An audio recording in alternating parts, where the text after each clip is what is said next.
What's up, everybody, and welcome to the 39th and sadly last episode of Speaking of Stadia. I'm, of course, one of your hosts, Aaron, and as with me always is the bearded beauty and my favorite John Krasinski on the internet, Too Tall Jacob Porter.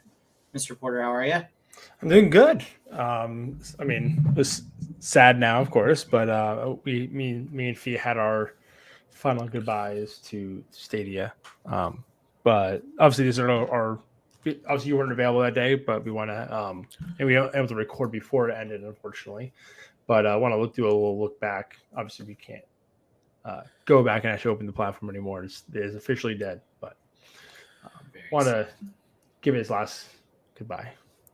One more salute. And rounding out our trio, she puts the supernova in Nova Scotia. She is the one, the only Iona. Hey, how are you? Oh, I'm doing fan-frickin-tastic. I specifically wore some sort of black for this episode because I thought the death of Stadia. I know I have stars on it, but you know what? You know what? Who knows? Like it's a remembrance kind of thing. It's gonna be a very interesting episode. I already tweeted out like I may or may not cry. Who knows? Because it's been a wild 3 years. And so I'm very excited to sit down and talk to you both about it. Yeah, me too. It's also been a long time since I've seen you guys. I wasn't able to make, like you said, the stream and even the last episode. No, I was on the last episode. I don't know. No, yeah, you're on the. I think you're on the last. Where are you? Because we had F on. Oh no, no, not F. We had You were on for the last episode, but the last thing we did, I guess we did like a little like when the news dropped, we went live that night. I don't think you could go that night. I think it was me, Fee, and Andrew, the gaming CPA, Boobobs, whatever. So yeah, so it's been a hot minute since you talked about Stadia. It has been a hot minute. It is very sad if you go onto the Stadia app now, or go to the website. You just get a little note saying Stadia shut down on January 18th, 2023 was the official send off, and it said a little thanks for playing type of a deal. But yeah, so here we are. Yep. Yeah, this is it. Yeah. Well, sadness. But in some good news, you can still use your Stadia controller. They were able to patch in a Bluetooth fix for it right at the end there, so it will work with other things if you still want to use it. Yeah, which is the cool thing. Yeah, I kind of just have some stuff on here, but yeah, they added a tool which I know Fiona and I both done it. Have you done that yet, Aaron? Or no, not yet. I need to. It's super. It literally takes like 2 minutes. Once you're done with this, I would just do it because it's it couldn't be simpler, honestly. Try that. Good.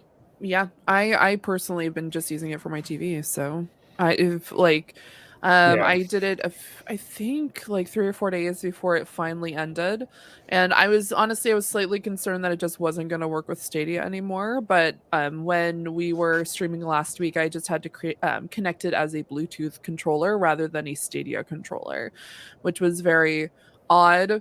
But at the same time, it has been really nice to be able to still continue using that controller. It's honestly one of my favorite controllers. It doesn't, I personally have issues with playing with certain handhelds and just getting kind of like, I guess like controller fatigue, just because of how the way that your hands are and the way that you have to like contort them sometimes, especially depending on if you have like a larger controller.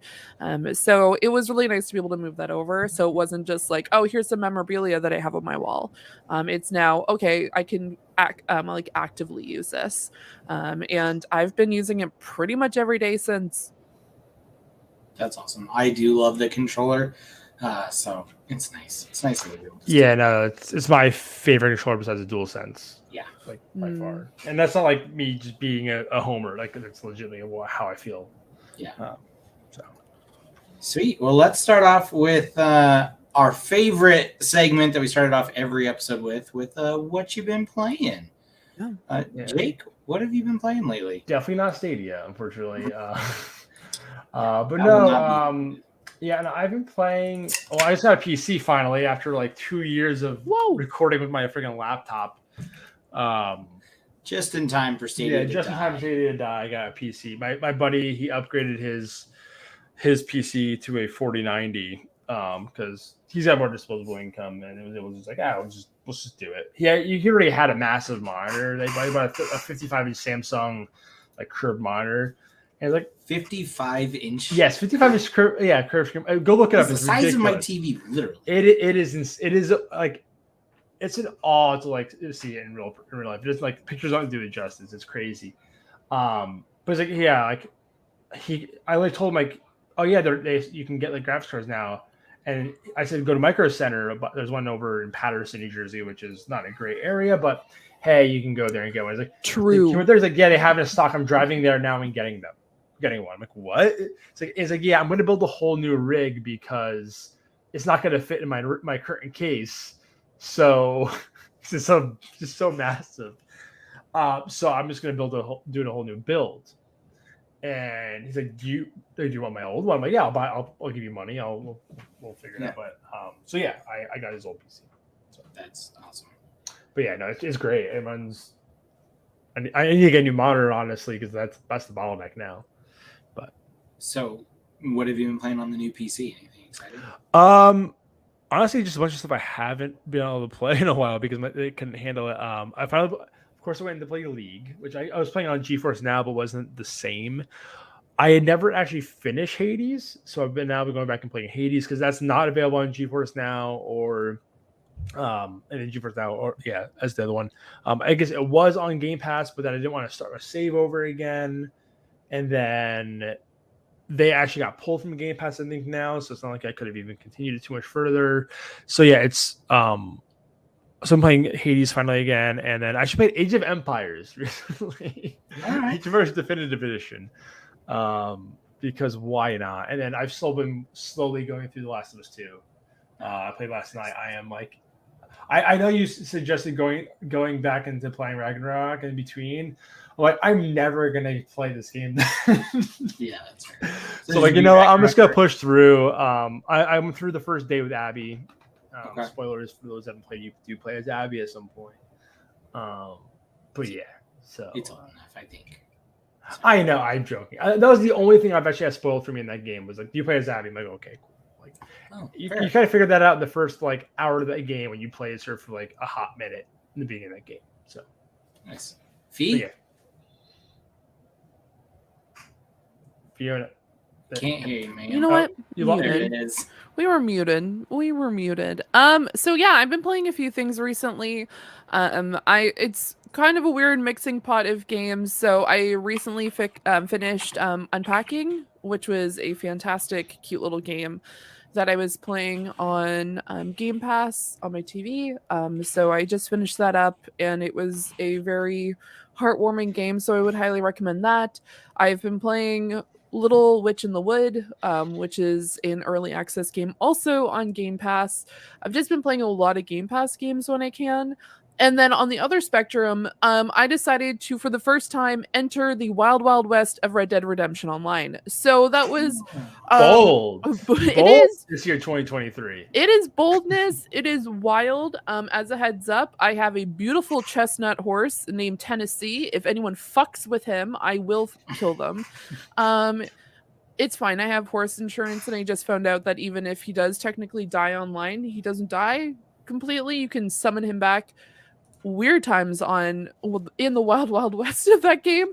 But yeah, I received it as a gift jokingly from Frank, a good friend of the show, and one of my co-hosts over at Point in Progress, and I started playing it. Took me a very long time creating my character, obviously, because and it's honestly pretty difficult because those options are near and far in between when it comes to that game, but I've been having a lot of fun. I stopped playing it the other day because I did have a guy who griefed me. Oh, I was just like, no. finally, someone I've never seen someone else in this game yet, and he lassoed me and dragged me down the road, and I'm like, wait, what the fuck? And so I was trying to figure out how to get out, and then he did it again, and then he ran me over with his horse. But then Oh. I felt pretty good when a gang of people who I did not know came and griefed the griefer because he That's griefed fun. one of his friends, and so all of his friends came, and so I just watched this guy get obliterated over That's and great. over again, and I'm like, you know what? I'm just going to enjoy myself up here on this hill with Tennessee as I watch this guy get completely destroyed in this That's game. fantastic. So yeah, that's been my fun mixture and mixing pot of video games that I've been playing recently. I love it. See, if somebody had to pick one game that you've been playing recently to go check out, what would you tell them? I guess I'll go You go first. first. Yeah, you go I'll first. go first. So actually, one game I had played the demo of, and I want to go back and play again is one we kind of talked about before. This was Metal Hellsinger. Actually, I did a demo for it, and then I saw it's on Game Pass, which I did Game Pass only because I was going to play Age of Empires with some people on my board game Discord. So I'm like, oh, I'll play some games that are on there, and Metal Hellsinger I think was really cool, really unique. If you like metal music, and it's very, very good metal music. I listened to the soundtrack a bunch, and it's across the board really good. So if you want something a little different mechanically in terms of like how they kind of going with that Doom kind of vibe, but more music, like more rhythmic, then absolutely this one is kind of unique. That I recommend. Yeah, I would probably say Unpacking just because of the story itself is fantastic. However, I'm going to selfishly say Red Dead Redemption Online. My gamer tag is Zoranix. Like everything, come find me. We can be a party. We can hang out on Red Dead. You can get a horse. It's going to be fantastic. We can make our own gang and just cause chaos in the Wild West. So that is me selfishly telling you all to play Red Dead with me. I see. I guess that's my thing with MMOs in general, like online games like that, like live games. It's I definitely just not an don't MMO. have the free. I know it's an MMO, but like this, like live game, I guess in a way. Yeah. I just don't have the or even just Red Dead in general as a game, as a single player game. Like I want to like that game, but I have no time for it, and I just will never play it. So it's like, why even start? That's fair. That could be Aaron and play Breath of the Wild over 5 years. Yeah, there's always time to get to games. Great segue, by the way. Sorry. No, you're good. So that is what I've been playing. I finally beat Breath of the Wild. I started it in July of 2017 because that's when I get my hands on a Switch, and that was the first game I picked up. And then every year I pick it back up for a while, and then I just get kind of obsessed. And I was, for whatever reason in this game, I was like, I'm going to do every shrine, all 120 dungeons, mini dungeons, whatever. I was like, I'm going to do it. And then this week, with the next one coming out and other games that I'm just excited about, like Dead Space on Friday, which I've never played before, so I'm very excited to play that for the first time. I was like, all right, it's time to just commit. And so literally tonight, I beat it about 20 minutes before the show went on. I took out the final boss. And then I've also been playing a crap ton of Fortnite with my kid, like That's much cool. Fortnite, just a ridiculous amount. The no build mode, I'm assuming, or oh yeah, no build mode. Is that now the default number one mode for that game? Like, I would assume so. I would be very interested in the statistics of what the split is on that. Yeah. But yeah, we've been playing no build mode. It's crazy how that game took so long to do that. Like they're like, no, we're sticking to our guns. You have to build. You've already deviated from the original point of that game, which is a single player co-op game. Yes. Yeah. Yeah, I downloaded that game over the holidays for one gaming session, and it was with Harv and a few friends. And I won. It was fun, just completely just being a complete jerk face the entire time, mostly because I would just get on a motorcycle, and where people would think like, "Oh, the person's gonna hop off the motorcycle." No, I'm just gonna run them over and continue to shoot wildly until I actually hit something. So will I ever play Fortnite again? No build mode? Who knows? My TV keeps on telling me to play Fortnite because they're like, Samsung and Fortnite have, and I'm like, no, stop it. I don't want to see Fortnite up on the top corner. I want to see what I've been playing, not Fortnite. Even when I watch disc golf content, there's this GK Pro, which is like they do like recordings of. Yeah. They actually work with like the pro teams, like record pro events, and they do this like skins match thing, and the episodes are all sponsored by Fortnite, and it's like, of all the things, Fortnite it just grips everywhere. And then lastly, I have been playing through The Last of Us again for like the 80th time. The first one? Yeah, just because of the show. I've been kind of playing through as the show progresses. That's cool. I was trying to do a no death run, but I did die once in Boston. Terrible. Take a lap. I know. Just Fake gamer. Dude, I got so continue. angry at Last of Us 2 last night. Oh my god. Why? Just cheap like deaths. Like it was just pissing me off as one part. Like it was just so frustrating. How did you feel about Rat King? Wait a minute, I'm not sure if I've gotten that. I think that might be an Abby thing, actually. I finished Abby's first day. No, you're not. So I'm with the kids. Like I just went back and like saved the kids again. Like brought them back to the aquarium. I have a question, and this question might not be like, it might make no sense, but are we talking like a rat king as in the 30 Rock explanation of a rat king, which is a bunch of rats with their tails like combined together, and that's what a rat king is? Jake, is it okay if I answer this question? Sure. I don't want to spoil anything. Okay, just picture that, but infected. Delightful. I'm really happy they brought a 30 Rock reference into The Last of Us 2. Well, that's not even a 30 Rock reference. That's a real thing in New York. Rat kings?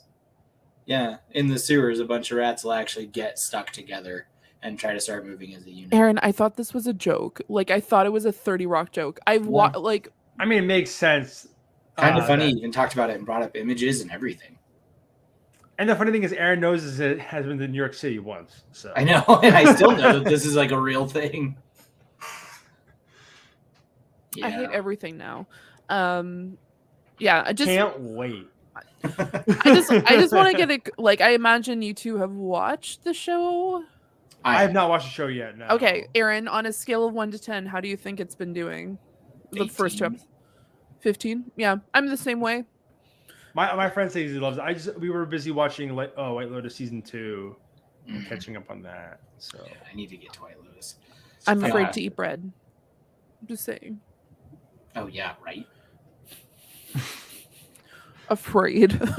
Yeah, I think it's a fantastic adaptation. A lot of people don't like some of the lore changes they did with the infected. I thought it was brilliantly. It makes more sense. It makes it more terrifying because it's more realistic. Yeah. Well, I'm excited to watch it. It looks. Jump in, man. Bella Ramsey is an absolute inspiration as Ellie. Like, she's so good. Yeah. Yeah. Joel's great. I just blanked hard on his name. Pedro Pascal is awesome as Joel. Like, I don't know. They just nailed the I cast. wish his beard was a little fuller, but it's not his fault. But I wish his beard was fuller. Yeah. That's fair.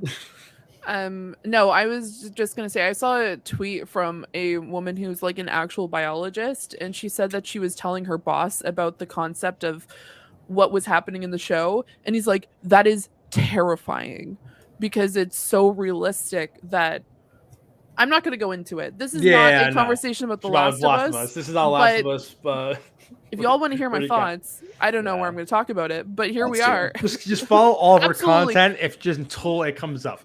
Yeah, just follow me absolutely everywhere. And then like even my LinkedIn, why not? Just maybe I'll post on LinkedIn.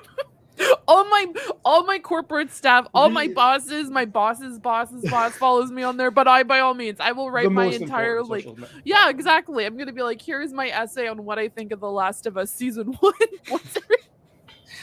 I'll let you and the viewers in on a draft tweet that I have. It says apparently it is unacceptable to send your resume over OnlyFans instead of LinkedIn.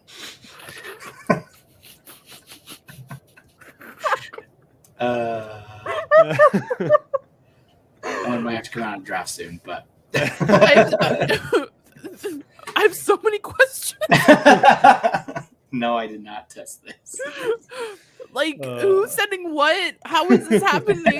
What job are you applying What for? job are you applying for? Is a great video editing, clearly. follow question. my Yeah, God. exactly. How can I join Bethesda? Just send that off and over. Yeah. Okay. So let's get into the news. What we have of the news. Episode 1. Line item 1 of the news of Stadia. It has died. Yeah, it is that. Well, we covered most of that. Like with the I was gonna pull up the if you go to Stadia now, it is dead. But I wanted to kind of just talk about how they did the final release. The last game we played on our stream was Worm Game, which is something they use as an internal dev game to like test features. Yes. So they released it as it was the first Stadia game ever made, and as the last Stadia game actually released. So it's kind of cool, like sending it off and the kind of getting to play that. I only played it like twice. I played it once actually on my phone because you can do that with touchscreens. It's just Snake. It's literally just Snake. But it was a cool little, like, neat little thing that they have put together, like different like levels you can do that have like different stuff.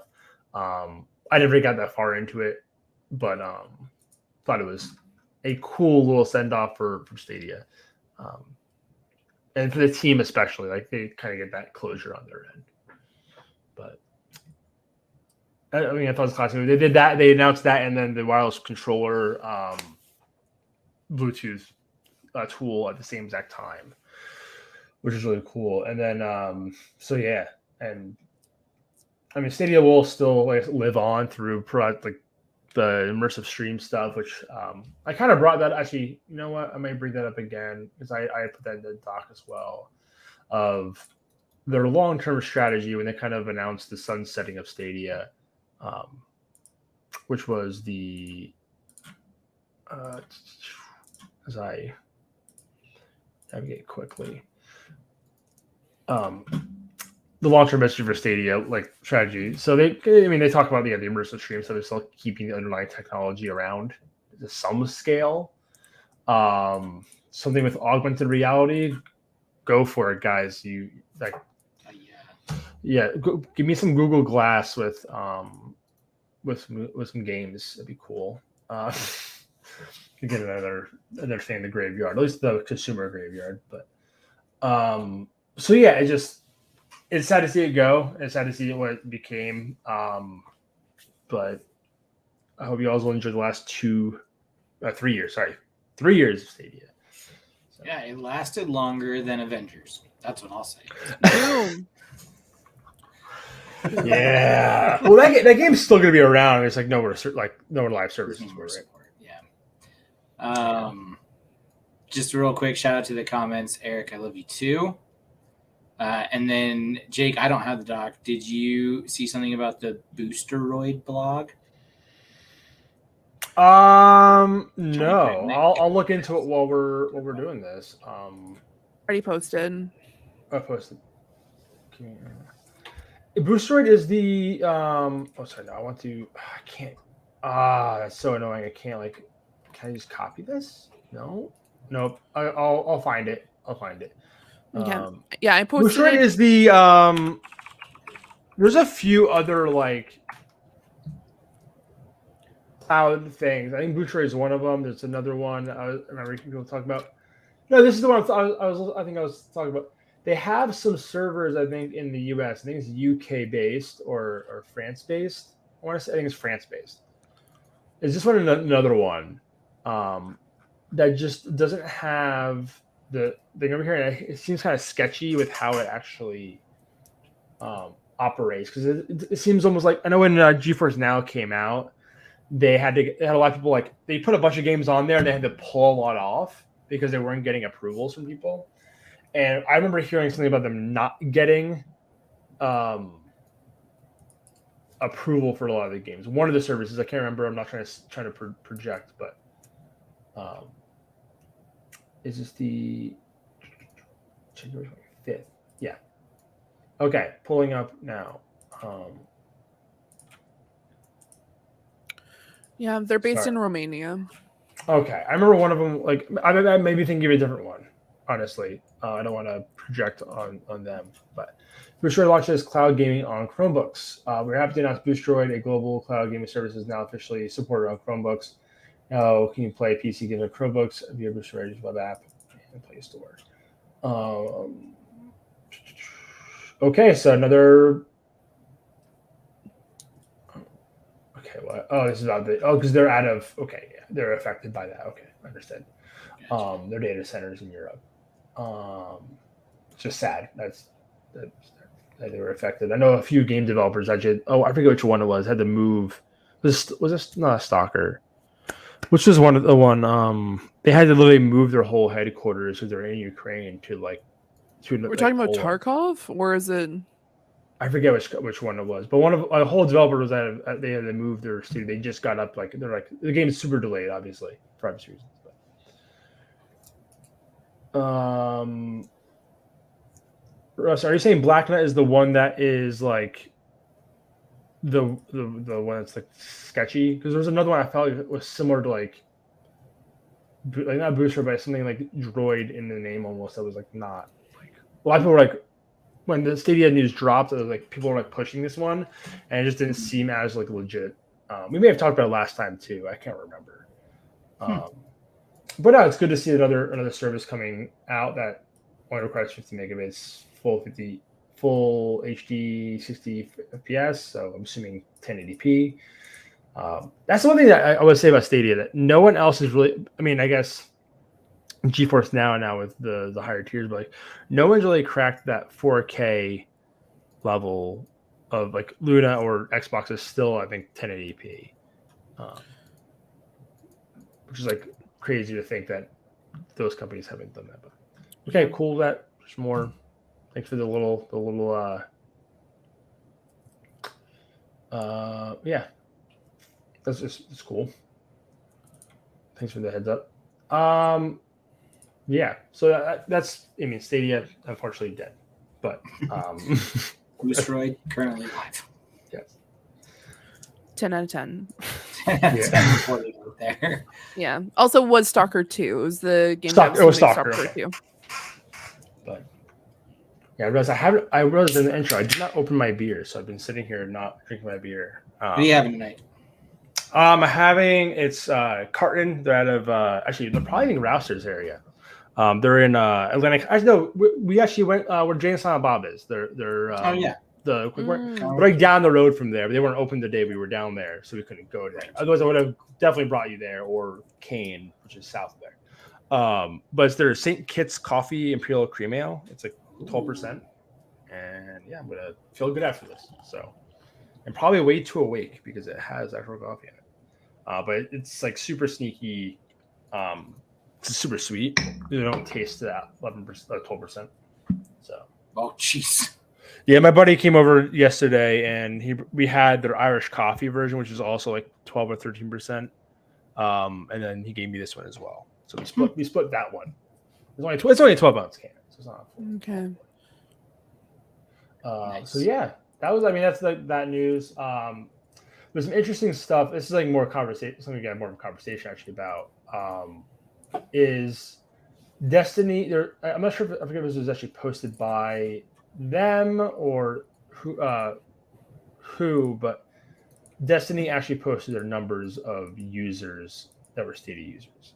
I know this has come up a few times, like with certain games, like the number of Stadia users. Like I know when Cyberpunk came out, like that was a big conversation of how much of the actual population was Stadia, because they did a promotion. It ran well on Stadia. They had like a big kind of push there. We kind of talked about that. And then like 2 months later, they closed on first party development.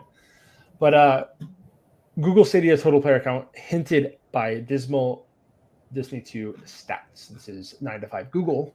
Yeah. So I'll just get down to the nuts of it all. This is from Destiny Raid Report. With Destiny Stadia support ending, stats from November 2019 to now. 23,000 total raids were completed on Stadia, about less 0.1% of total raids during that time frame. Number of accounts were made on Stadia. Again, granted, Stadia launched as this is like the game to play on it. It was like one of the I think it was like 17 games at launch. This is like the like marquee game, like, and a lot of people played Stadia. Like, I know people that even with Steam Deck, when Steam Deck came out, still played Stadia, Destiny on Stadia because it was easier to play it than any other way because of the anti-cheat tools they use. You can't it doesn't work on Steam Deck. There may be a workaround now, but like, a lot of people are still even like in the media, we're talking like, I play Stadia still for Destiny 2. So it's like pretty wild stuff. But yeah, only less than 1 million accounts were created on Stadia. Oh no, what I do? Oh, it went to the actual tweet. Okay. Sorry, it's opened a different window and threw me off. So about 1.5% of all accounts, and then almost 0.39 of the accounts from other platforms played actively on Stadia. So people coming over from other platforms to continue their user on Stadia. I was one of those. I had it on PlayStation, which I still do, and then tried it on Stadia. Me and the face of Stadia, Travail, we jumped in and played a night game and had a lot of fun, and then I didn't. It was also the game I tended to try streaming first, just a nice, solid first-person shooter to see how it run. Yeah. So I tried that one mobily as well, and I will miss being able to just run around in Destiny.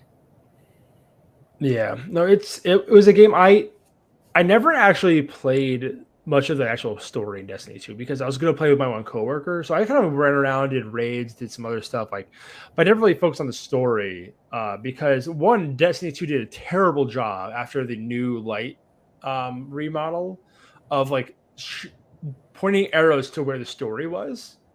Oh yeah. They I had to look it up where I'm playing the game and there's missions no, that's all new light stuff. There's actual mission campaigns you can do, the actual story. And I found them so terrible onboarding job by Bungie. Agreed. Every time I jump back in, if it's been months and months, just trying to figure out where you're supposed to go on the map is because they got rid of planets. Yeah, they're just gone. Fiona, did you play any Destiny at all during your time? I tried.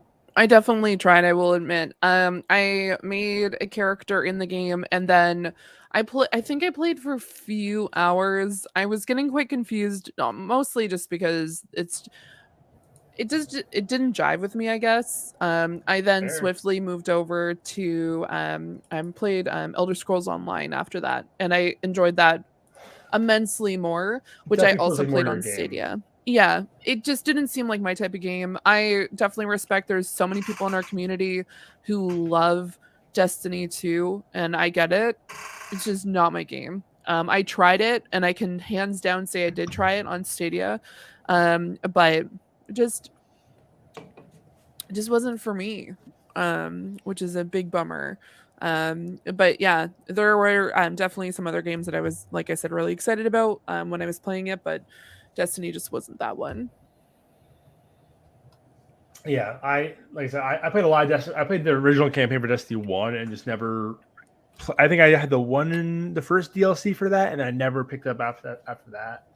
And then I was really into Destiny 1. That's one of the few MMOs that I dedicated a ton of time to, and then Destiny 2 launched. You didn't get to keep any of your gear. I played through the whole campaign and loved my first few weeks with it. And now it's something that I just kind of jump in when expansions come back, but I usually fall off pretty quickly. It's funny. My PS4 is the Destiny all white. When they did the white PS4, that was the first time you can get it was with that bundle, and that's how I actually got it. Gotcha. But I never had a friend group really playing the game. And I think that's what my biggest problem. I never had like a community around me to like push me into playing it. No one else was like my other friends that were playing were way far ahead of me, so I never stuck with them. But Super yeah, fair. and I just want to shout out to some of the people in the chat as we're going further behind. Yeah. The consistent Stadia guy never played Destiny on Stadia, so he's one of them. Luna is apparently giving away 2 months. We'll talk about it later. I thought they were giving away 1 month, but maybe I'm wrong. I think GeForce Now is my favorite now that Stadia has been sunset, and they go on talking about how the Nether Dead 480 the ultimate tier, but then also talk about some blurriness on GeForce Now recently. So just talking about what they're doing, the chat, what they're all talking about going on forward with Stadia. I know obviously Fiona, you've been playing a lot more GeForce Now. Have you had any blurring issues with GeForce Now? Like I said, I haven't even been able to even start up a game. Mostly just because it was freaking out at me. For some context, I decided to be very diligent the other day and update all of my drivers on my computer when it comes to NVIDIA. And so I noticed when I was doing that, I know, big, huge mistake, which honestly, I say that I would try to lie to you all and say I calmly updated it. There was no issues. There definitely was issues. I completely I stalled an entire Overwatch game with a few friends just to be able to get it figured out and fixed, just because I was stressing out about it. But no, I decided to link everything to it. Ubisoft, Epic Game Store, anything that you could like link to it game wise. I was just like, I'm gonna do that, which then led to like 1,500 games being available on GeForce Now, and then GeForce Now is just like, no, not today. This was not it. This is why would you do this? And so it froze my television. I had to restart it. And then when I finally did restart it, it took forever. And I sometimes get a little impatient, guys. And if I'm not able to like press and hold like down and have it just like quickly go down through 1,500 games instead of click, click, click, click, I'm like, no, I don't have the patience for this today. But I just redeemed my 1 month free. So who knows? I'll post and talk about what my thoughts are. I wanted to do it before this. But GeForce, why? GeForce, why? Yeah, I've had issues with like it. I need to constantly relink Epic on there, and it's like frustrating. And then like I had to go through this whole 2-factor authentication. I tried doing it on my. I haven't done it recently. I need to try to get my TV. But to log back into the Epic account, I had to like it gave me like the mouse interface and really was a cumbersome mess to navigate. So hopefully they've streamlined that sense thing, because that was like a big grading reason for me not to go back to GeForce Now. I really only use GeForce Now mostly to play League and then TTS. So makes sense. When anytime I tried anything else, it was just a nightmare on anything else. So okay. We can go to the next thing, which is games that are going to have a new life beyond Stadia, because there were a few exclusives actually that were obviously one of the first launch ones, which was Guilt. Is going to have a second life. This is from GameSpew, which is I just literally grabbed the first article, so I have no idea if this is a good website or not. Yeah, Guilt was. I know Aaron had played through that entire game. I played through most of it. I didn't get to the very end. I got through probably at least 2/3. Fiona, did you ever play Guilt? I didn't. So no. it seems like a Fiona game. I wanted to. That's the thing. I really wanted to, and I was really like sad when I was just like, what happens if this game doesn't get a second chance? So knowing that it is coming to PC and console makes me really happy. I'll definitely be checking it out and kind of reminiscing on Stadia while I play it. Just because could I have played it for free the first time? Absolutely, because it was available on Stadia. But you know what? Sometimes it definitely seems like a me game, which I need to go and play. Yeah, it doesn't look like they have a date yet. It just says 2023 release. So obviously they were. I think a lot of companies were.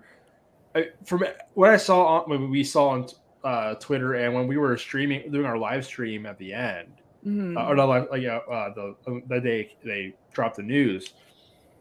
We already had I'm gonna say it wrong. I was gonna say Paratrope, but it's not. The ones that did Sky Climbers, which is that Kickstarter that blew up because of the Stadia community. They're like, yeah, we literally had a meeting scheduled for tomorrow to meet with them to talk about like literally companies completely blindsided. Even the ones that like were first party games like this. I think was no Pixel Junk Raiders was one. Which Pixel is one that may not live on. That's still up in the air.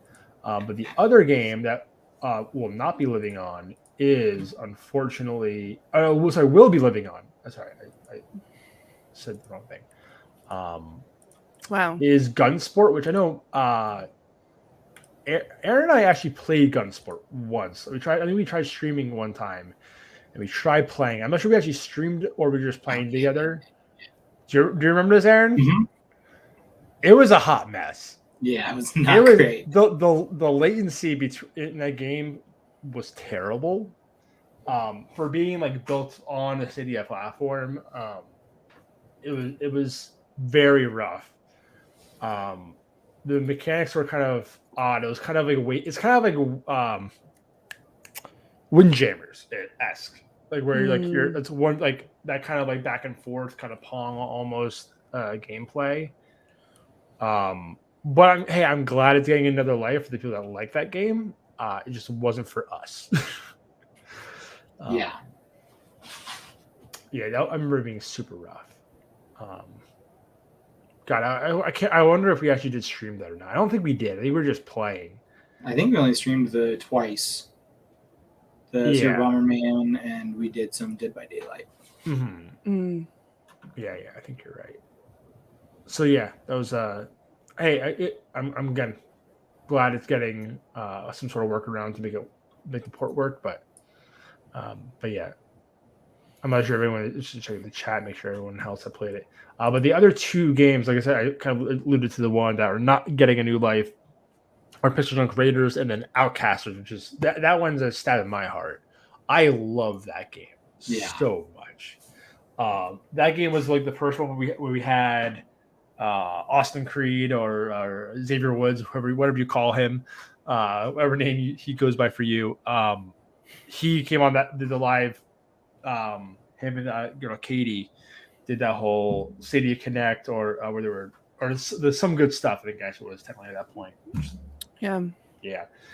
And I still will always cherish Austin Creed kissing the Stadia controller. I will always love that. But we got Outcasters, and that was the big push. Like when they started doing the like game sharing with YouTube and having people join your game and whatnot. And that was their big push. And then they killed everything 2 months later, or the first party development, the slow decline. But yeah, they said one of the quotes that has some exclusive games won't be available elsewhere. Splash Damage announced in October that they won't port the game of Outcasters to other platforms. They stated that it was built around the Stadia hardware and cloud system, so it just won't work elsewhere. I kind of wish it would get picked up by Luna or even Xbox if they wanted to push that cloud only, make a cloud only game.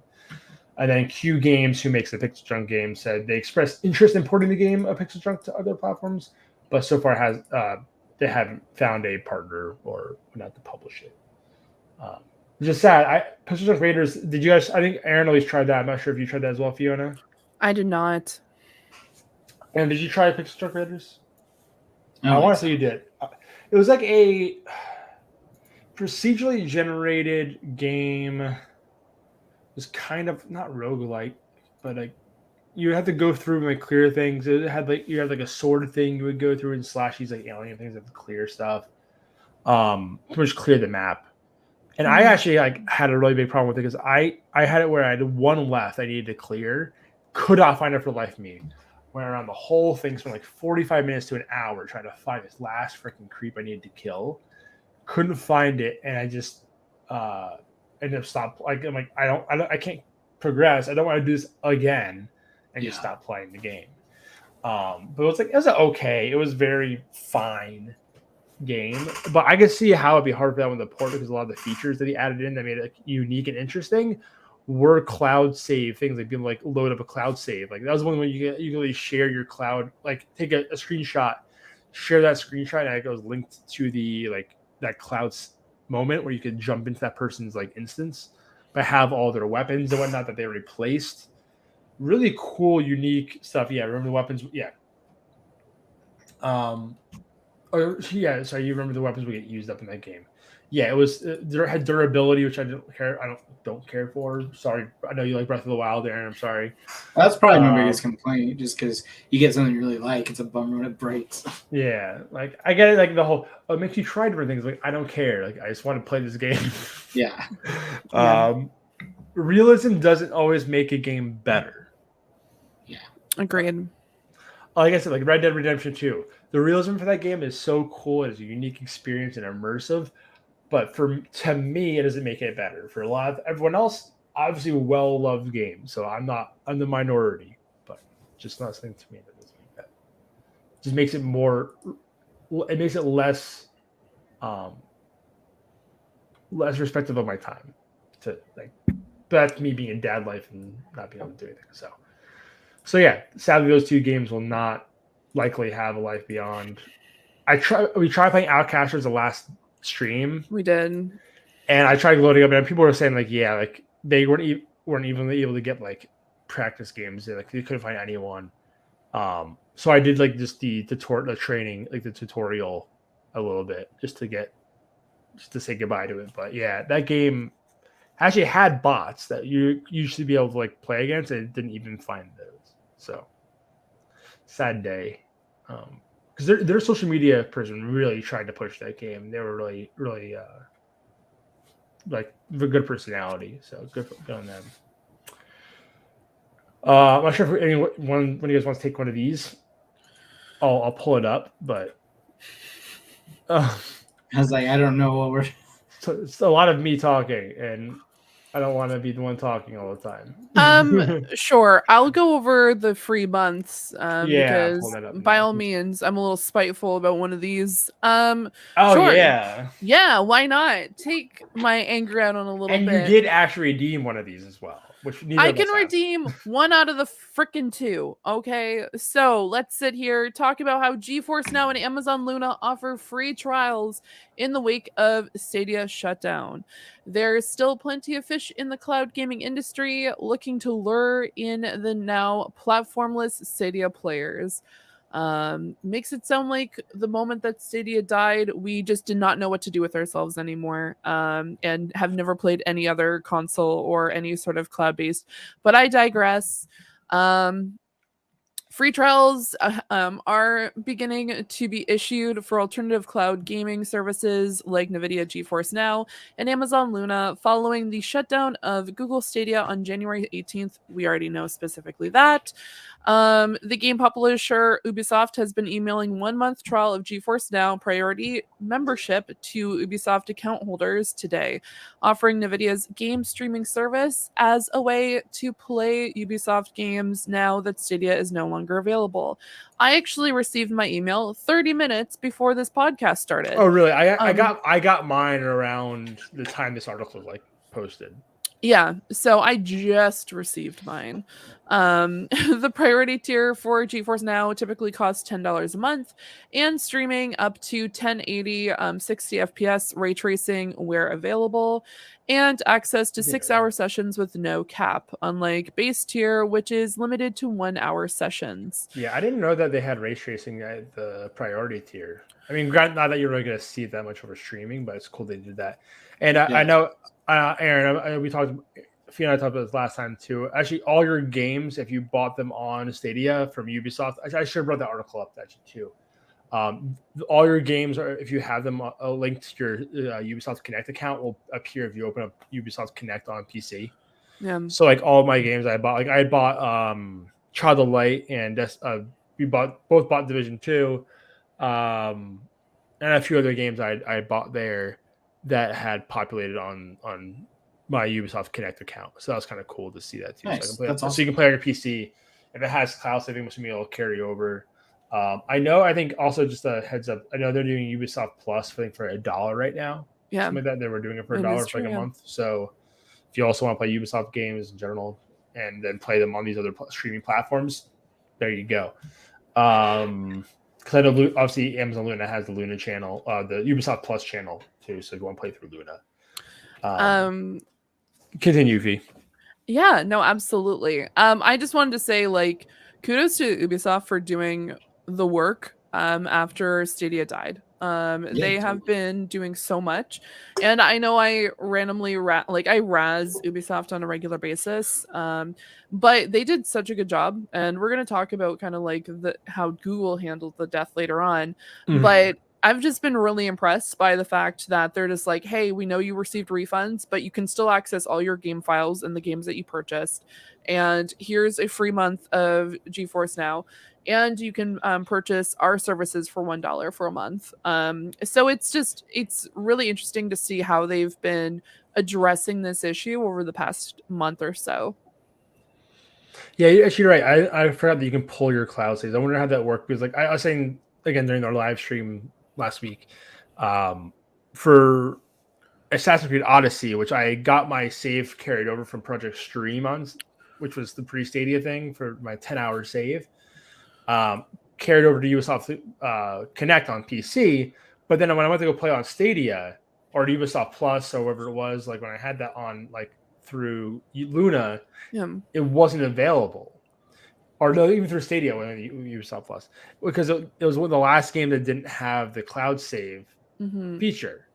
So I wonder how those saves, and they did the same thing they did for Project Stream, where they just dumped the save over to UB Plus. I hope so for those people that bought the game there. Yeah, but I'm curious how that worked for Odyssey. I assume as much, but I assume as much as well. I will have to check it out. I personally didn't play Odyssey on Stadia, but I'm very interested to see what it's going to play like. I own the game. I just didn't have it on Stadia, so I'll have to definitely check it out and see what happens there. But yeah, so that is specifically with GeForce Now and Ubisoft. When it comes to the gaming, the cloud service, it still isn't available in my country. So I'm a little spiteful trying to read this, but Amazon's Luna streaming service is also running a promotion. Temporarily, its usual 7-day free trial of its Luna Plus subscription tier to a 2-month free trial for new customers. Would love to try that out, Amazon. Please fix this. I beg you, please, for the love of Christ, fix this. Come on, Beesbo. You got the money. I heard he was actually trying to get the Canadian satellite when he went to space, but just couldn't get out the window, you know. That's great. That's fantastic. Just dying. Amazon Luna Plus costs $9.99 a month to stream games at 1080p and then 60 FPS. This is the main tier for Amazon Luna's streaming service and permits users to stream on 2 devices simultaneously. This is sometimes some of the familiarity of those who lost Stadia. Wouldn't know, Amazon. I don't have this. I can't. I can't. Luna, well, this last sentence. Luna is currently only available.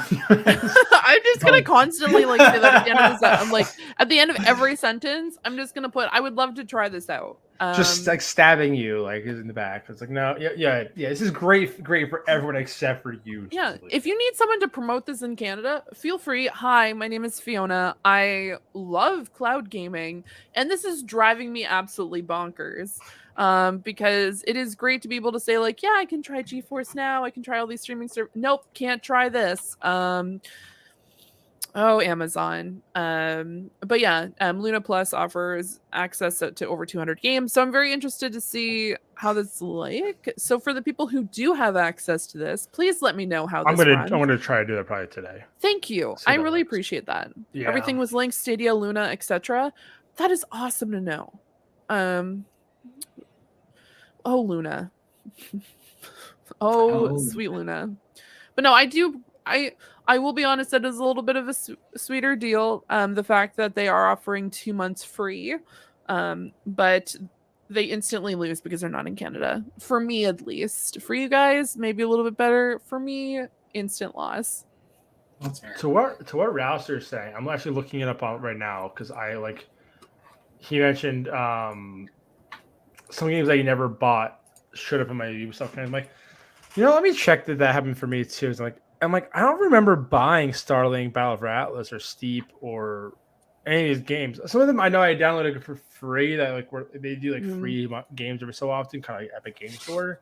It's like Watch Dogs 2, I think, and at least one of these other games. Like I think Rayman Legends as well. But like half of these other games, I'm like, did I?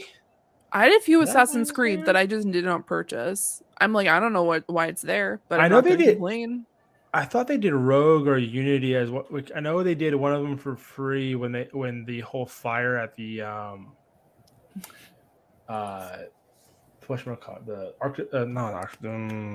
what's the church right now? Notre Dame caught fire. I think they did for free because of they use that game to help find some stuff in that.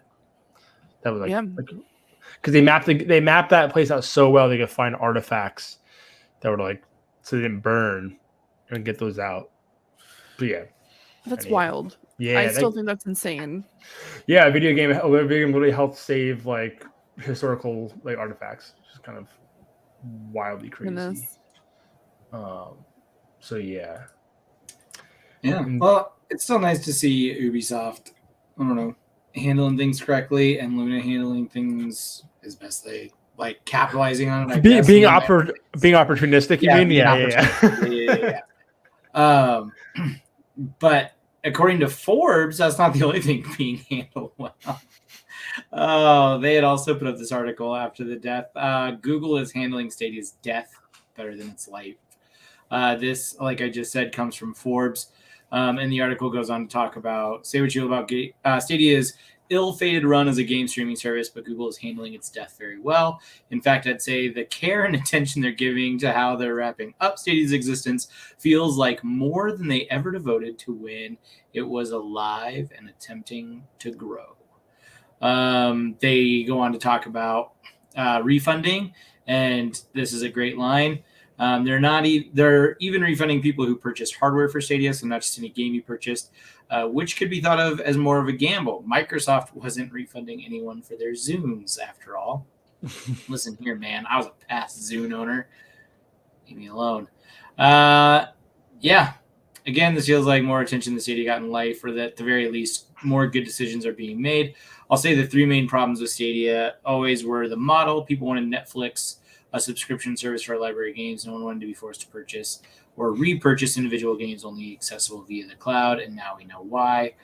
The exclusives, what exclusive, and then the support. It's easy to see how Stadia team and their resources just shrunk over time, and because Stadia was not a huge breakout hit, it did not receive the kind of investment or level of personnel that may have turned things around. Yeah, no, it's fair. I mean, I guess we can use that to talk about our feeling. I guess how Stadia was overall. Yeah, I agree. I mean, I actually disagree a little bit with the model. I get why they went with the model they did, because I think with the Netflix for Games model, you don't get Red Dead 2, you don't get Cyberpunk, you don't get those games, because why would they put it on a cloud platform where they're only going to get so much revenue when they can get the full? Millions of people are going to still get the game at full retail for $70, $60, whatever it is. They were looking to get everything. They were trying to get too much, I feel like, at that point. I actually kind of like Luna's. I've always said this before. I like Luna's model probably the most, even though it's kind of like they kind of backtracked because it just didn't catch on, of be able to kind of pick and choose where you kind of want to set your money towards. Kind of being Netflix-esque, where it's you're having a few services you can kind of buy for cheaper. But obviously they backtracked that a bit. So yeah, I would have preferred the Netflix model, to be honest. Obviously Game Pass has proven that, but Game Pass, I don't think people understand how much money Xbox is. I know they say they're making money, but making money and revenue are two different. Revenue and netting money are two different things. Yeah, but I think Google has the money and resources that if they wanted this thing to work and go into a subscription model, you take that loss for as long as you can just to get the mind share, market share, and Absolutely. get your base up. That's where I think in retrospect, it does feel more dead on arrival than I probably wanted to admit 3 years ago. Obviously, I was excited and the tech worked really well, but looking at the literal business decisions behind it, I don't know. I think they just made misstep after misstep. I mean, it still is and was the best tech. Like that, bar none. Like nothing I think ran as console smooth as Stadia. Like, Yeah. I think there's no arguing that. And I look at like their Pixel line, they really did take a loss on that year over year until it finally kind of caught on. And they felt the 6 was like the first big year that they felt like Pixel really broke out. And that's they might put like marketing budget behind it. Yeah, it was 6 probably. Yeah. So I just wish they would have had the same foresight and the same willingness to give this thing a real run. I wish somebody on the board of directors or whatever would have said, okay, if we do this, I think we need 5 years minimum to like really try to grow a player base. Yeah. And that's the problem is I don't feel like Stadia ever came out with a player base in mind. It came out with gamers in mind in terms of convenience and stuff like that. But I don't think they really knew how they would actually grow this thing. I think they said Google is making a game service. You don't need a box. It won't cost you hardly anything to get started. And we're going to become a household name versus like really marketing it and taking the time to become a household name. I think they expected a lot more overnight success and paid the ultimate price for it. Yeah. No, I agree. I mean, it's obviously the very obvious that they didn't get the mind share. I mean, you can also say, hey, yeah, they were led by a very inept person. I just want to bring this up because I the Pixel line, man. And I've had Pixel since Pixel 1. I was an adopter and I love that line. But again, they took the time to really get as much market share as they could. Also, hot takes down here. Terrible. Oh, jelly donuts, amazing. Yes. They're fine. It's not a bad donut. It's not a bad donut. I am a chocolate frosted with sprinkles kind of guy. Oh. It's like, well, my real favorite is brioche donut that they make in Montclair. I was gonna say, are you a child? Because that sounds like a child order for a donut. I mean, my daughter does ask for it specifically with sprinkles, if you're asking. Yeah, I was gonna say, because like here's the thing: chocolate glazed, by all means. Chocolate glazed with sprinkles, there's no redeeming factor for It's sprinkles. It's texture. You like the crunch? Yeah, you get texture. I'm a texture person. I would like to say. I'm okay. I just want to say before I get into this, I'm not roasting every single person who likes sprinkles on their donuts, but I'm just saying. I don't know. The last time I had a donut with sprinkles on it, it was a traumatizing experience because I don't know what happened. The sprinkles had just turned or something, but it was just not it for me. And so for me, I just think it's just like an extra sugar chunk, and I don't want it on my donut. Fair. But yeah, I mean, I got the 7, the lemongrass. It looks white on the screen, but I had the lemongrass. Yeah, it's such a faint like green. But I like the band. I like the band more. Got the 7 Pro yesterday. Wow. See, the curved screen after having the OnePlus 7 for so long, the curved screen, I just like no screen protectors. I like work with it well. I don't like cases, so I'm always worried about the screen breaking because the curves are fragile. So I just have just flat screen life with no case. So, but. The thing takes a beating, though. I will say, like it's like I've dropped this thing. This thing has fallen off of a 5 foot tall shelf because this thing is so slippery. I can have this flat on a surface. I'll just find a way to slide off. Yeah. I don't know how. Like it's on my counter. How is it sliding off? But it just finds a way.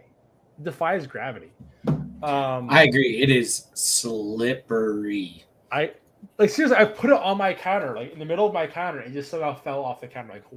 Did someone knock it off? My cat get there and like be an asshole and knock it off? Nope. Just Nope, just being difficult. No, I still have the 6 Pro because my phone still works, and I'm still enjoying it. Because the 6 again was like the biggest when they pushed, Yes. but it also had a lot of like it was like the 7 was like the perfect, like 6 was a great first attempt at a new design, but the 7 like just took everything that 6 didn't hit on and just nailed it. Yeah. I'm not saying the 6 is a bad phone by any means, but it's like it just like was just like a half step off of like really crushing it. So I know I think the 4 they had a lot of problems with the screen. I know they had like blue screening, like weird, like a weird hue to it. I know they've had hit and misses. But to what you said you were, since the Pixel 1, I actually had the Samsung Galaxy Nexus.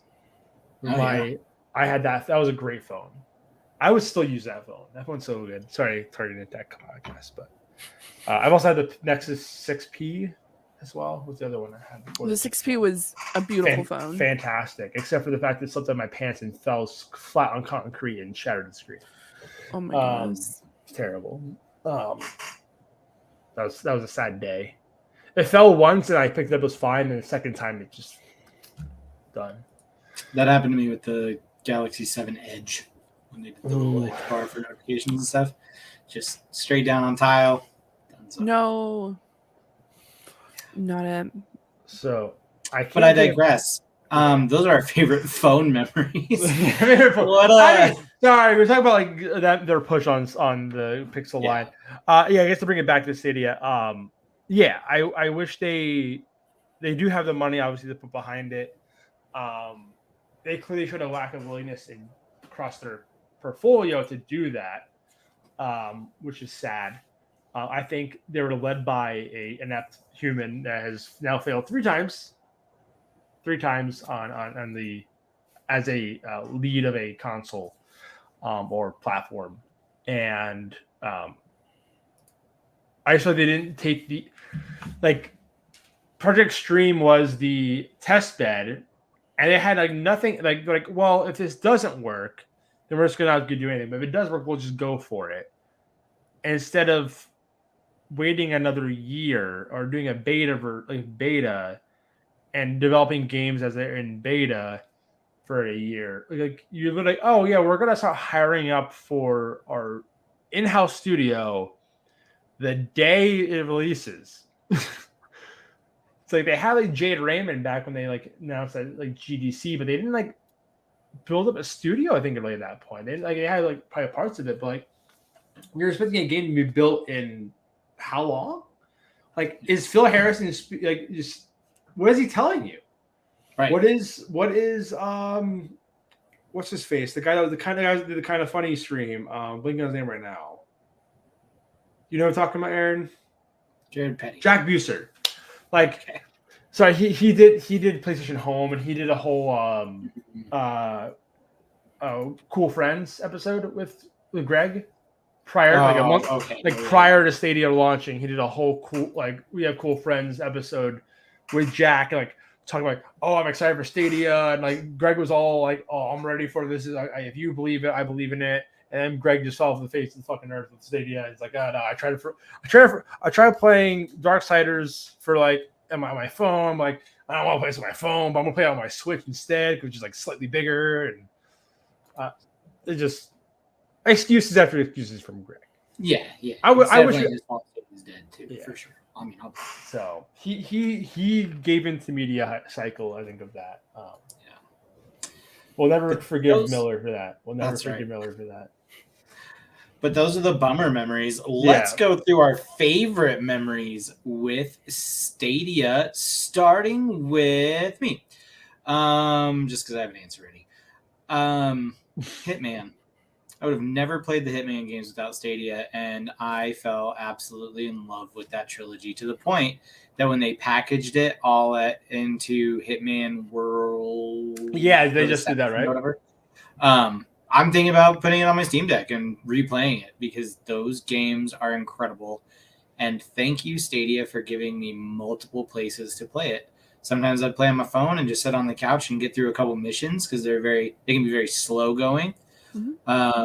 Sometimes I'd play it on my TV. Sometimes I would stream it, and that was one of the first like huge moments of obsession where I loved having a game no matter what device I was on, no matter where I was, I could just go.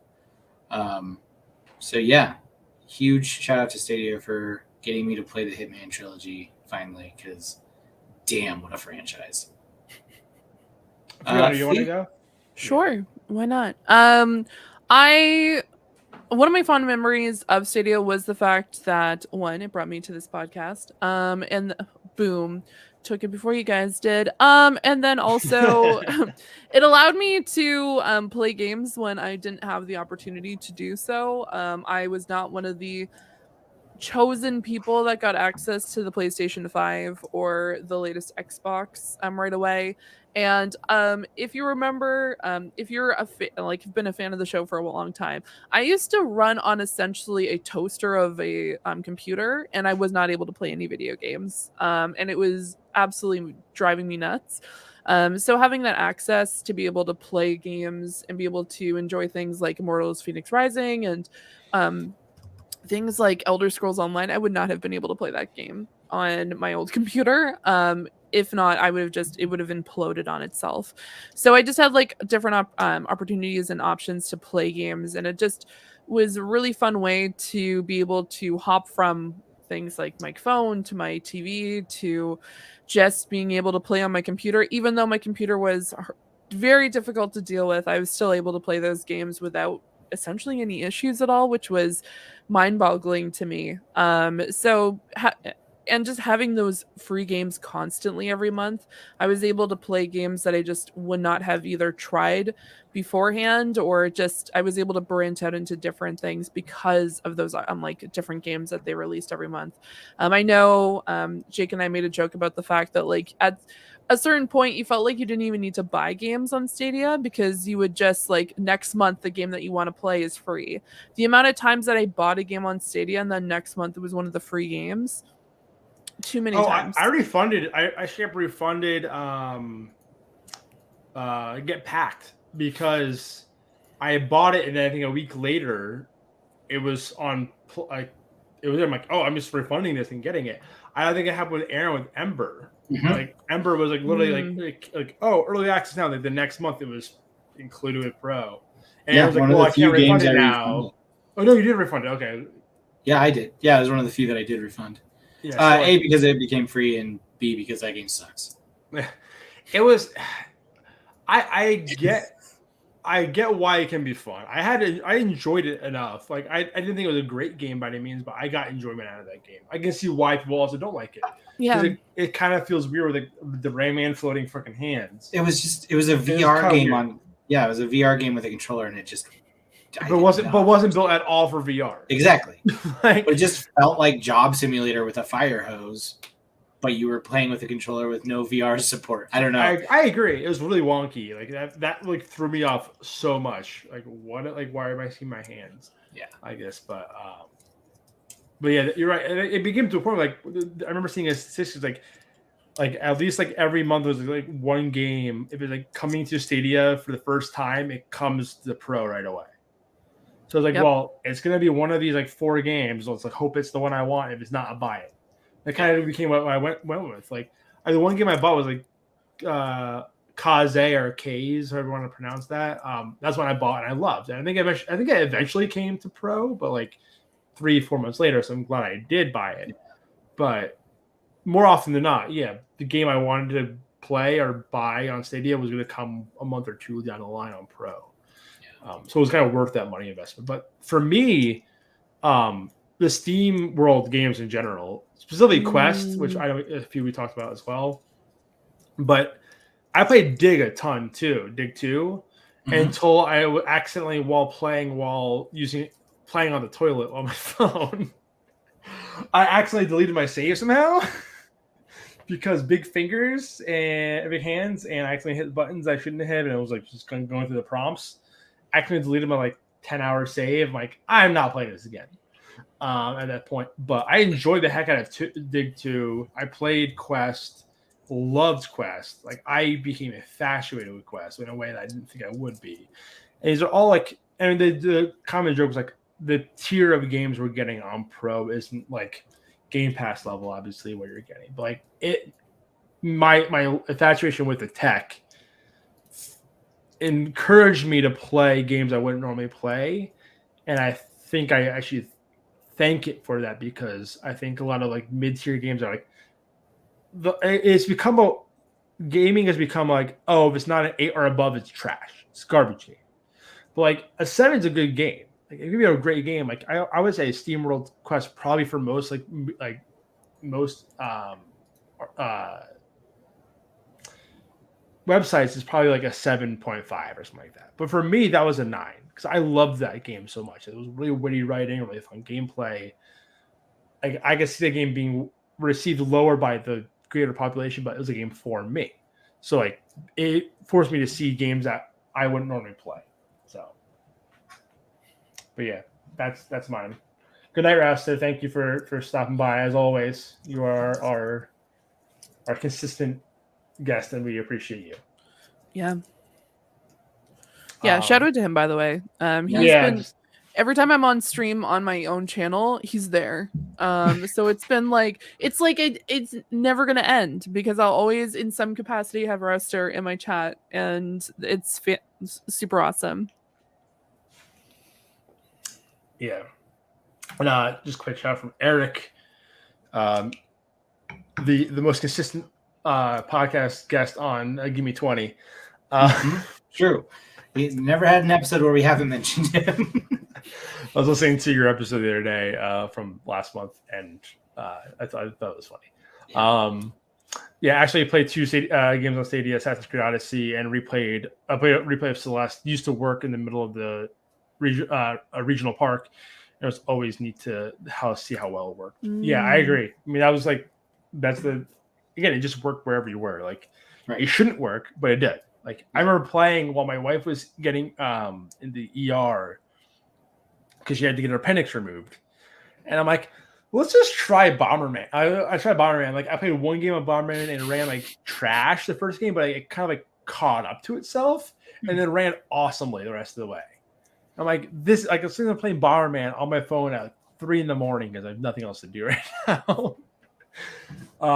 It's surprising how well it worked, even though it's like on 4G or like on like hospital Wi-Fi, which is like nothing. So yeah, it's crazy. I guess anything else that you guys had from like Stadia memories that you guys want to talk about? It was fun to talk a lot of shit to everybody when Cyberpunk came out and it was the only place to play it. Yeah. I was like our one moment to shut up all the naysayers, and that was nice. Just a small window of vindication. Yeah, that was like I love that moment. I was just like, I remember us just talking and being like, finally something that like can shut up everybody. And then I remember like the group that we're in, and everyone's just like, shut up, Stadia. And I'm like, for the love of Christ, like calm, like y'all are just mad that you paid like for the digital deluxe edition because of Keanu and it's not working properly. And we know people actually in that group that bought Cyberpunk on Stadia because he knew it ran better. Correct. Jackson Wells, who will refuse to admit it probably at this point, bought it on Stadia and played it on Stadia. Like that was like a good like maybe a half dozen at least I know of. I think is that what got Travail into Stadia as well? Yeah, yeah, I think so. So like we know people that got into Stadia because of Cyberpunk. That was a big enough game, and that was like to what you said before, Fee, about like not having a PS5 right away because that like it just launched. The PS5 had just launched 3 months earlier than that. Yeah, and it was inaccessible to most people. Yeah. So having that on Stadia was like a breath of fresh air. Did you ever put your save over Stadia, Fee? I did not. Now here's the reason why. Is because I literally made my character and got an hour into the game. Okay. It was like, but if like 5 hours, you're not going to get back and making that character. Shut up! Shut up! We don't need to talk about how long it takes me to create a character for any game, let alone that one, because there's so many options. But no, I plan on playing it again and recreating my character, because I think I kind of wanted to put that character to rest in a way, because I'm like, that's my Stadia character. And also, I found out the corporate option isn't actually what I thought it was going to be. So I might try out a different storyline first, because Okay. I just really wanted to be that corporate bitch. I wanted to be like head honcho, and then I get freaking kicked out in 2 seconds in the game. No, that is not what I signed up for. I wanted to be like business CEO. I'm just like, give me job simulator. I want to tell people what to do, what not to. I get kicked out. That's dumb. Anyway, that's just me, a random side gripe of Cyberpunk. And Aaron, did you ever end up finishing that game or no? I didn't. Did I you put in port a your lot of save over? hours, and I got pretty damn. My save? No, because I'm not going to play it on PC. Okay. Wasn't sure. Yeah. Okay. I mean, No, if I that's a play little that more game devastating again, than I'll toss mine. it. It's fine. If I play that game, it's to be on Stadia. I mean, no. Oh. Yeah, that was like, I don't want to stay on the negative train of Stadia, but that was the one thing that annoyed the shit out of me, was that you could only port it to PC. Let me put my save on console, please. Yeah. But I digress. Does it deck though? Does it deck? Does the game run on the deck? The Steam Deck? I can't imagine it runs well, but it runs on Steam Deck, yeah. So there you go, Aaron. That was your there's my moment, my handheld. your new Stadia, the Steam Deck. Yeah. One of our jokes was, I'm not gonna buy a Steam Deck to do this, but one of our jokes, like if we left the next podcast we're gonna do, which we still haven't really fully talked about, was speaking of Steam Deck was. I have a Steam Deck. It's fantastic. I know you do. Yes, I do too. not, and I'm not in the market to buy one. I just got a new PC. Get one. Two out of three right there. I have a second kid right now. I have a 3-month-old. I gotta put in daycare at some point. Why not get a third kid? Call it Steam Deck. Yeah, you can just, you know what? You can change the name of your Steam Deck. Just change it to your third child's name. Stella Deck. No, we're not. I don't think we're having a third kid, probably. Unfortunately. I mean, there you go. Your third kid can be the Steam Deck. Yeah, that's what we're trying to tell you. Okay. Why need a third baby? Yeah, why need a third baby? Have Steam Deck. Yeah, it's the same size. I'll talk to my wife on it. Sure. I love the fact that we're pressuring you into buying an entire handheld, but here we are. It's great. We could talk about that for a little while, but I digress. That's the next podcast, guys. It's the next podcast. Hold on. Yeah, so those were our favorite Stadia moments. What about favorite of the podcast, as we're on our final episode and the final I know Aaron's already. I know Aaron already has his queued up, probably. I want to know Aaron's. Yeah, what do you think it is? I has to me, it has to be you making Fiona blush every single time. Yeah, message Fiona. Or something along like the one time you specifically made her like. We had what's the react? I forget exactly the context, but the reaction that we posted on Twitter, where you made her really make, or just Fiona's faces in general. For me, it's Fiona's faces. Yeah. Just like me talking and just rambling on, just Fiona's just grin or whatever of whatever reacting to whatever is going on. It's just the best context I think we need. This is why I'm the worst podcaster on the planet. No, you're great. Half of my stuff is like this. This is why visual podcasts perfect. Yes. Audible, you don't know what the hell is happening. You think that I'm not reacting. Half of my reactions and half of the conversation that I'm having is with my face. It's you emote so hard. Yeah, you do. I try not to. I've always done this. I try not. I'll try to keep a straight face the entire. Does not happen. I try every so often on Pip as well, and then Mario says something, and then I just I can't. I just break instantly because, yeah. Anyway, I really if I related the energy of going back and post editing this stuff, to have a face palm counter for you would have been great. It would just be a lot, and it's usually Yeah. like after Aaron Infinity said symbols, something. like Yeah, putting together the segues was always a lot of fun too. Just figuring out how I could get Fiona to react to just the worst possible segues was always a good time. they're always very good. Because so like behind the curtain, I always made the doc. I from day one, I think I made the doc. Yeah. And Aaron would always go in about 5 minutes before episodes, or 10 minutes after episodes were supposed to start because Fiona was always late. Would do all the thumbnails or the little like. We didn't do this episode the banners, but I think we still have old ones in here. Like, but yeah, just we'd always do the banners for us on the bottom. It was always fun watching whatever Aaron had to come up with that day. So, it was a lot of fun. Yeah. I missed that. Mine is just, I know this is cheesy and a little vague, but literally just the laughs. Like every episode, it just seemed something would happen where we were just done. Yeah. It was just fun talking with my two friends who liked the thing that it seemed like the whole world didn't really love.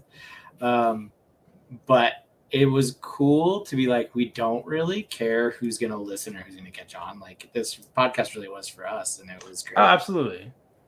I remember specifically when we first, like, it was obviously started as me and just Aaron and I, and my photo editing skills are 0. So a lot of the thumbnails were just me finding a good clip in the or the auto thumbnail stuff, which one like worked the best. And it was always at least one of Aaron and I both laughing, dying, yeah. And as I always use that one because like no matter again like Teresa said, like, no matter how much viewership we got, we just had so much fun. I made a friend because of this podcast. I mean, 2 friends because of this podcast, obviously. Yeah, we got to meet face to face because exactly. This podcast and this platform. And like we had talked like previously on like through previous to the podcast and like but here and there, not like extensively. And then this really like brought us together and like created a friendship and friendships obviously that like I never would have probably gotten. I cherish you guys so much so. Yeah. Obviously, we hopefully continue something else beyond this. Yeah, of course. Absolutely. But yeah, without it, again, like just every single time we always had at least. I mean, we always multiple, but like there's always that one thumbnail of just us laughing, and then we always use that one. So good callback. I like that. Yeah, I think one of my favorite moments was. And I had to look up the trailer specifically for this. I know what you're talking about. It's the Lies of P trailer, and I'm like, Aaron, I really don't think you should watch this. I didn't know that was Lies of P. I just saw the trailer, like the newest trailer, and I was like, this looks so cool. Oh my it's god. Because the rat comes out of his mouth, and it was just no context for the viewers, just Aaron's face. It was not good. It was so good. I was crying so hard because it was just so funny. I'm like, Aaron, I recommend you don't watch this trailer. And you just see his did face, it, and it was not like twist it. And I'm like, you did it. Like you. Oh my god, that will remember. That is one of my favorite. Like other than obviously, like maybe that's what I'm thinking of with the screenshot of the reaction. The GIF. Yeah, there's a GIF. I think that might be it. I think that might be I like it's the shirt back head, just complete and utter shock. It was disgust. It was like it was absolutely disgust. I don't like that at all. It was so good. I was just like, okay, I need to find this video because I'm like, I'm trying to remember. Like, I knew there was like a bridge involved, and then I'm like, there was a rat, and I just saw that clip right as I started talking, and I'm like, there it is. That's the freaking thing that. Oh my god, it is disgusting. Not gonna lie, it is. There's full chest movement. Oh, yeah. There the is new like Lies of P trailer doesn't make it look nearly as gnarly either. Maybe they're just like, maybe we should like calm down in the They saw Pinocchio that story. GIF and they're like, ooh, maybe we need to reel it in a little bit. It's just like the kids are probably going to see Pinocchio and then like think that it's no, absolutely not. Well, that's like that. I'm not sure if it actually came out or is coming out. That Winnie the Pooh. Yeah, blood and honey. Yeah, okay. First of all, that sounds like a very like risque like 90s like romance like vampire movie. Blood and Honey sounds like something like that. Not a psychotic killer dressed up as the beloved Winnie the Pooh. Oh, he's and not his dressed up. friend. It is Winnie the Pooh. Christopher Robin goes back to where are they called? I'm sorry, I have no The context. 100-Acre Wood. 100-Acre Woods. There it is. I couldn't think of the woods names.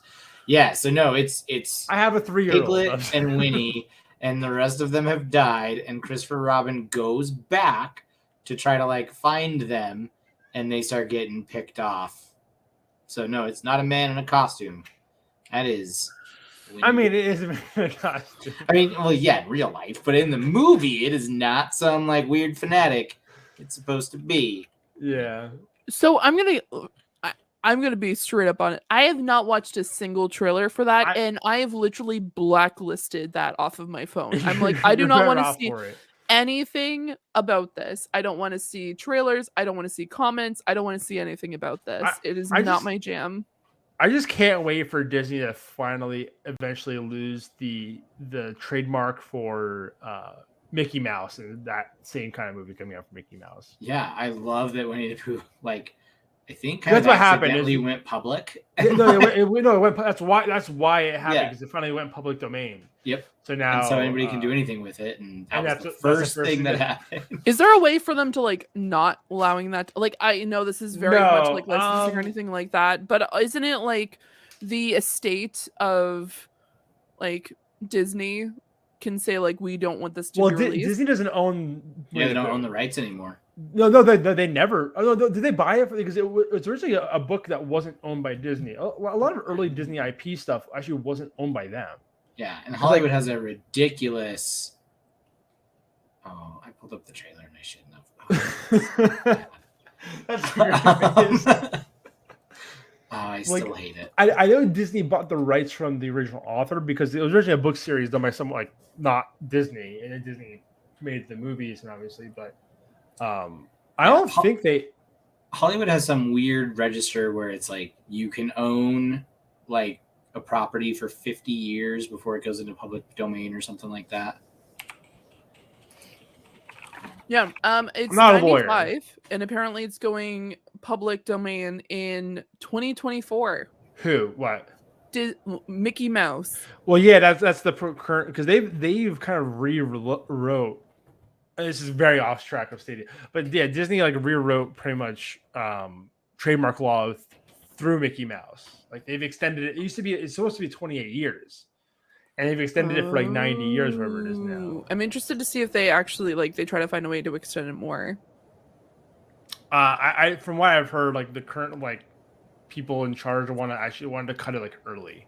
So they don't own the copyright, but they own all the trademarks for Mickey Mouse. Oh, okay. So they are going to still lawsuit the shit out of anybody. I know Stadia podcast talking about trademarks versus copyright. Yeah, we're down a rabbit hole, but yeah, no, rabbit hole for sure. But I'm very interested to see because I definitely don't think they're gonna allow something like, I don't know, like cheese and slumber or cheese and horror or something. I don't know. I'm trying to think of like a play on mouse things, I guess. I guess you can go out. It's gotta be something off a steamboat, like Steamboat Willie. Blood, because of Blood Money. She's like cheese and horror. What's a good name for a scary mouse movie? Come on, cheese and horror. No, it's like Steamboat Willie, but like repurposed, like. Yeah. God, if somebody in that movie doesn't say Jesus Christ, what a missed opportunity. Right as Mickey Mouse comes after him. Oh my God. Hearing Mickey Mouse drop a ton of F-bombs will be really fun though.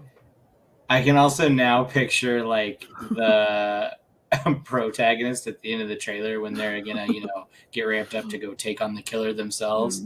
They're just like, let's set a mouse trap.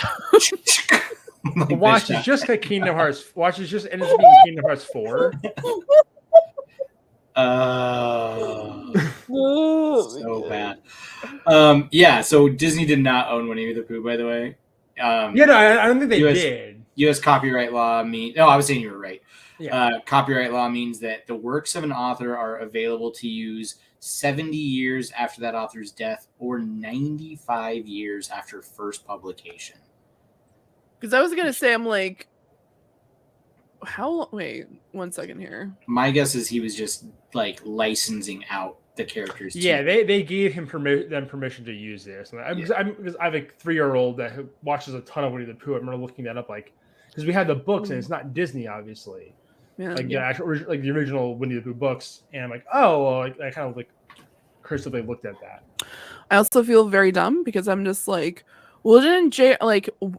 Why can't they like do all the, like the stuff they are wanting to do when it comes to like the Lord of the Rings series and like all the different books?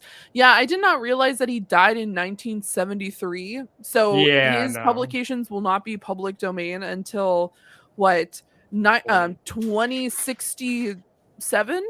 Right, which is actually starting a bigger conversation that these laws are insane. Yeah. So. Yeah. So. Big side tangent. Hope you all enjoyed IP law, the IP law segment of our Stadia podcast. But yeah, no, it's crazy that all exists. And like, well, if you look at old Disney stuff like Cinderella, like Pinocchio, a lot of that isn't like actual unique IP. It's all like Brothers Grimm, and it's all stuff that they licensed out from other people, like that they originally did, and obviously Mickey Mouse is their main bread and butter, like that stuff. But yeah, like were all like fairy tales that they just reappropriated into their own stories. And even like Little Mermaid is based on a book.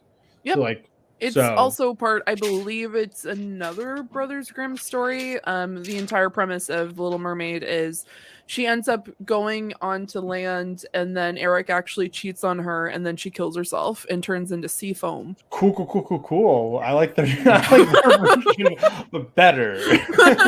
I'm just like, oh, by the way, this is what happens. That's the TLDR version. My apologies. But yeah, no, on going back to Stadia. Sorry, wild tangent there. But wild really tangent. No, it's okay. Honestly, it wouldn't be our podcast if we weren't on wild tangents about American copyright versus trademark law. No, I've like, this is honestly like, I have appreciated this podcast so much. I cannot thank you two for inviting me and allowing me to be a part of the podcast, because I know it was a duo before it was a trio, and it was just such a fun ride, and like you all said, it was essentially like we were making the podcast for ourselves, because there were so many people that we had to deal with on a regular basis.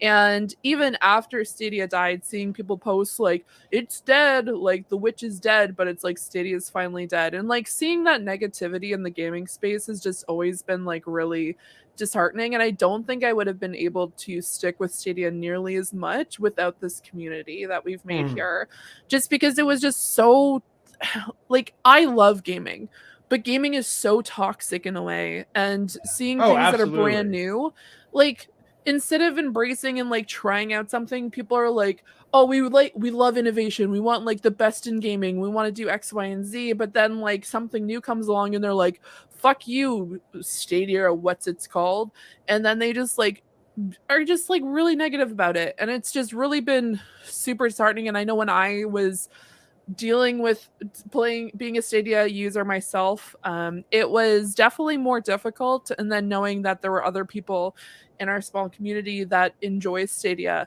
I really was super excited about it. So being able to meet, like, I knew of you two obviously, but actually like spending time and actually becoming like good friends with both of you, it's been nothing but a pleasure. And I'm gonna try not to cry, but no, I've thoroughly enjoyed our time together as a trio, and it's been nothing but like just entertaining to be able to hop on a podcast with both of you. Even like spending 2 hours as Aaron and I were making faces at Jake because his system's not working. I was hoping you'd bring that up. Okay, I was hoping you'd bring that up. Because like that was like behind the scenes stuff. Guys, the amount of times that we had to like, we sat on a Wednesday night trying to get the podcast started, and Jake is just like, can you and then it would just be like, why is half of your screen gone? And then he's just like, gone. and then he's just like frozen for like 5 minutes, and he's like, "Guys, can you see me?" And we're just like, No. Yeah, We're no, like- that was my laptop was it is I'm actually looking at making that thing into a Chromebook right now. I don't think it can run as a It Chromebook. should run as a Chromebook just fine. But like You say that. because that computer is like so dead. Yeah, it was rough going from my old PC to this, like because my old PC was like every like third time I turned it on, it would maybe show up, and then they just stopped doing it. I think the graphics card died on it, but yeah, that was like probably not even a year into our podcast. So like I was doing it all from StreamYard was a real lifesaver on that. Yeah, huge. Because we used to do OBS with Zoom is what we started off with doing because COVID Zoom was becoming popular. And then, like, once we figured out StreamYard from actually the GSN guys that we're now part of, like, they saw that they were just like, this is all like, it was like we watched that like one of their episodes. It was like it was just so crisp and how StreamYard worked. I'm like, what are you using? And like, oh no, this is what we're using. Like, okay, we're using that from now on. Like, it was just easy. Yeah. But yeah, that saved us a lot because I didn't need to have hardware to record. I could just do it all on the cloud. Cloud streaming. So yeah, it worked out pretty well. But yeah, that even still then I had a lot of hiccups with like it like registering my camera or like the internet not working on my laptop because yeah, my laptop had a bug where like if you run every other life cycle, it runs the disk at 100%, and that's like a known problem with Windows 10. And I can never fix it. Anytime I try doing one of the fixes I can find online for that laptop. So that's like half the reason why it sucked. So yeah, but yeah, no, it was a fun roller coaster ride of trying to figure out things, trying to schedule between like talk about like trying to schedule a D&D campaign. Trying to schedule 3 people on for a podcast should be not that bad, but like Aaron will be sick one day. It's like, well, like we could record without him. We did a few times, like, but then like, or I don't think I ever actually missed an episode. I don't think so. I think I was on every single episode, and we did some without Aaron. It was like we're trying to stay on a regular cadence for a while, but then we kind of just said fuck it, and like we want to have all 3 together. That's like why we're doing this, to have fun all 3 of us together. Yeah. So whatever is next, I think that'll be it. It'll be the 3 of us, and it's always similarly, like if we might not be consistent at first, and that's okay. And it won't be about viewership either. I think it'll just be this right here. And I appreciate the hell out of you guys. And I do appreciate every single person who ever listened and the people who popped into chat. And I know I already gave Rouster a shout out, but it was awesome there and all the support we've gotten on Twitter. So this thing was way cooler than I ever expected when I was also randomly at a hospital at the time. And I just needed something to do. And I texted Jake and was like, you want to do a Stadia podcast? I don't think I know that you were at a hospital when you. That was when, Britt was going through the brain stuff. Yeah, I remember early on her dealing with it again. I think later on, right? So yeah, I had approached you about it like that January, and then we didn't start until the spring. Totally, like, I don't know. May, right? May 2nd, I think was our first. Yep. So also it was a hell of a ride, and I loved it. Sorry. Yeah. No, I was just gonna say, because like I was just gonna talk about like quickly, just like when you guys asked me to be like a full-time person on the podcast, I remember like running around my apartment, and then I was like telling Lucas, I'm like, oh my god, they asked me to be a part of the podcast, and he's just like, that's awesome, and I'm like, yeah, Stadia, and then I was just like losing my mind. It's like, you're such a loser, God. No, he like the thing is like he is the founder. Like he specifically like he has he had a founder like name. He didn't have the numbers like I did. And he like I always like attest to the fact that like a lot of the games, like some of my favorite like games of all time, he introduced me to them. So him introducing me to Stadia, for then me to join a Stadia podcast, it's been a wild ride. I cannot thank I'm gonna thank Google specifically for bringing me together with you two to create, like, to be on this podcast. I will not thank them for some of their mistakes, decisions they made over the last 3 years. Like the reason why we have to have this conversation right now. No, it's been an absolute wild ride, and I apologize, Aaron. You were specifically saying that, and I did not mean to cut you off. But no, it's just been absolutely great. I know for a fact I would not be able to handle not doing something with you guys because I would then be also sobbing currently. Once again, it's just Yeah. as like my friends say, it's big Cancer vibes because I'm a Cancer. Horoscope. My cat's now calling me. Not the disease. Yeah. Not the terrible thing. But it's been an absolute pleasure, and I can't thank you two enough. You two are like whenever I think of like two of my favorite people, you guys are definitely on that list, and it's just. I'm not gonna cry. I am not going to cry. I'm still bummed I didn't get a chance to meet you when you were in New Jersey at their wedding. I think I was away that week, There's a whole thing about that, but I do. I'm sure, yeah. I plan on going at some point later on because I have some credit with an airline, so I'm because of that same wedding. Right? Because of that, also the fact they finally have a airplane that goes from Halifax to Newark, New Jersey. And yeah, I'm like my plan is this year to do more traveling. Cool. So yeah, we'll have to get together. Yeah, for sure. We'll bring Aaron. We'll fly Aaron out. Fly Aaron out. I'm absolutely in. So yeah. Thank you to those who listened. This has been the 39th and final episode of Speaking of Stadia. From the bottom of all three of our hearts, we just can't thank you enough for being on the journey. And again, we don't know what the future is for the three of us, but it will be something. So this isn't goodbye. Let's just see you later. Till next time. Bye. Bye.